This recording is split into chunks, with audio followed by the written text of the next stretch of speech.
Kaya nga, inantay ko yung amo ko. Nangyari ngayon. Ay, nagsusundo ka ngayon. Paano kayo papasok ng bahay? Nandito na yung susi, nagkaanuhan na kami. Ano tayo? Hindi ka nakikinig, okay na mo. Tay! Naririnig mo ako, hindi. Okay lang. Nakabili na ako ng lettuce at saka cucumber. Diba sabi mo nga yung sibuyas sa kamatis? Yung bago ngayon. Ang bagong, pinuntahan kasi ate yung katabi ni Dragona. Yun lang, pag hindi ka bumili ng bagong, hindi ako magluluto ng kanin. Makinig ka na nga buti, pumunta ako din sa katabi ni Dragona. Ang bagong niya is malabnaw, kaya hindi ako bumili. Hindi nga yun kasi, sabi ko yung maliit, hindi nyo na. Bawang ninom. Wala nga sila, wala sila. Imposible yun, yung ganyan maliit.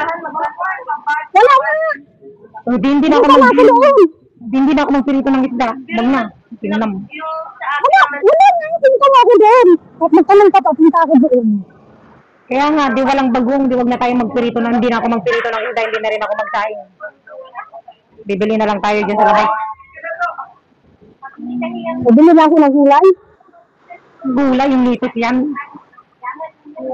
Yung litis na yung salad. Pwede yan, hindi naman nilalagyan ng bagong yan. Asin lang yan, di ba?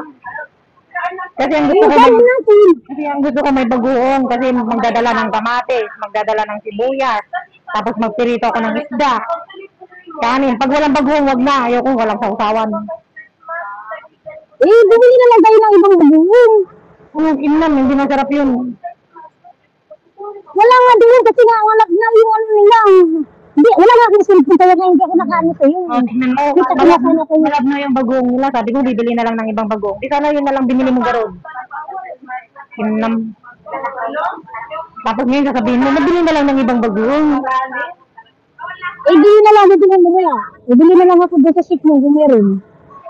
Kinam, Sikmon, wala sa Sikmon. Walang Philippine store doon ay. Walang Indonesian store doon. Maaga naman lang sila ng bukupas.